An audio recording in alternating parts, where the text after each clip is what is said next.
తెలంగాణలో ఇవాళ మరోసారి భూకంపం సంభవించింది. శనివారం మధ్యాహ్నం 12:15 మహబూబ్ నగర్ జిల్లా కౌకుంట్ల మండల పరిధిలోని దాసరపల్లి కేంద్రంగా పలుచోట్ల భూ ప్రకంపనలు సంభవించాయి. భూమి లోపల సుమారు 10 కిలోమీటర్ల లోతున భూకంపం వచ్చినట్లుగా నేషనల్ ఫర్ సిస్మాలజీ అధికారులు వెల్లడించారు. అయితే ఈ హఠాత్ పరిణామంతో గ్రామస్తులు తీవ్ర భయాందోళనకు గురయ్యారు. రిక్టర్ స్కేలుపై భూకంప తీవ్రత 3.0గా నమోదైంది.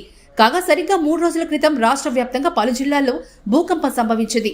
ములుగు జిల్లా మేడారం కేంద్రంగా భూకంపం సంభవించగా రిక్టర్ స్కేల్పై తీవ్రంగా 5.3గా నమోదైంది. దాదాపు 20 ఏళ్ల తర్వాత తెలంగాణలో హఠాత్తుగా భూకంపం సంభవించడం ఆందోళన కలిగించింది. మొదట ములుగు జిల్లాలో మేడారం, మారేడుపాక, బోర్లగూడెం మధ్య ఉన్న ప్రాంతాల్లో భూ ప్రకంపనలు నమోదయ్యాయి. భూమి లోపల 40 కిలోమీటర్ల లోతున భూకంపం వచ్చినట్లుగా నేషనల్ సెంటర్ ఫర్ సిస్మాలజీ అధికారులు తెలిపారు. చర్ల, దుమ్మగూడెం ప్రాంతాల్లో ప్రకంపనలు అధికంగా కనిపించాయి. ఇల్లు కదిలిపోతున్నట్లు కనిపించడంతో జనం బయటకు పరుగులు తీశారు. కళ్ళు తిరుగుతున్నట్లుగా అనిపించడం, ఇళ్లలోని వస్తువులు పడిపోవడంతో ప్రజలు షాక్కు గురయ్యారు. ముఖ్యంగా హైదరాబాద్, ఉమ్మడి ఖమ్మం, నల్గొండ, వరంగల్, రంగారెడ్డి, హనుమకొండ, మంచిర్యాల, పెద్దపల్లి, యాదాద్రి, రంగారెడ్డి జిల్లాల్లో సుమారు 7 సెకన్ల పాటు, హైదరాబాద్ మహానగరంలో 2 సెకన్ల పాటు భూమి స్వల్పంగా కంపించింది. గోదావరి రివర్ బెడ్ లో ఎక్కువగా ప్రకంపనలు సంభవించాయి.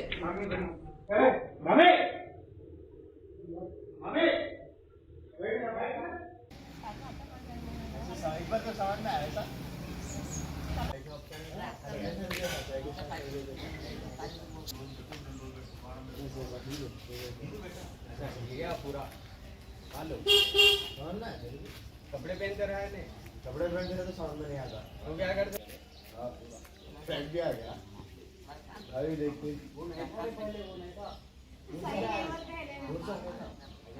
దాసరపల్లి గ్రామం కౌకుంట్ల మండలం పొలం దగ్గర పత్తి ఏరిపినకి వస్తే 12:15 ఇట్లా కనిపించాలైంది.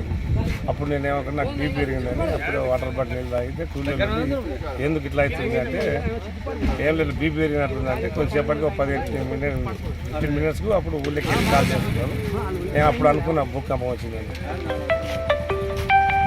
మహబూబ్ నగర్ జిల్లా ఇట్లా మేము పత్తి తొక్కుతున్నాము. పత్తి ట్రాక్టర్ ఎక్కితే ట్రాక్టర్ పైనకి ఎక్కిన ఇట్లా ఏదో ఇట్లా దుబ్బినట్లు ఊగినట్లు అవుతుంది. ఏమో 10 మంది కలిసి తొక్కుతున్నాం కదా, ఊపినట్లు అవుతుందని నేను అనుకున్నా. నాకు ఇట్లా సొరిగినట్లు అనిపించింది. ఇక నేను ఏదో జర బీబీ ఇట్లా అటు ఇట్లా అని అనుకుంటాను. కానీ అందరూ నా తోట మిత్రులలో వేరే అక్కడ ఇక్కడ అంటున్నారు ఇట్లా మనకు భూకంపం వచ్చినట్లు ఊపినట్లు అయిందని. అంటే నేను సరే లేరా నాకు కూడా ఊపినట్లు అయిందని నేను అనుకున్నాను. నేను అప్పుడు ఆ తర్వాత 12 దాటింది.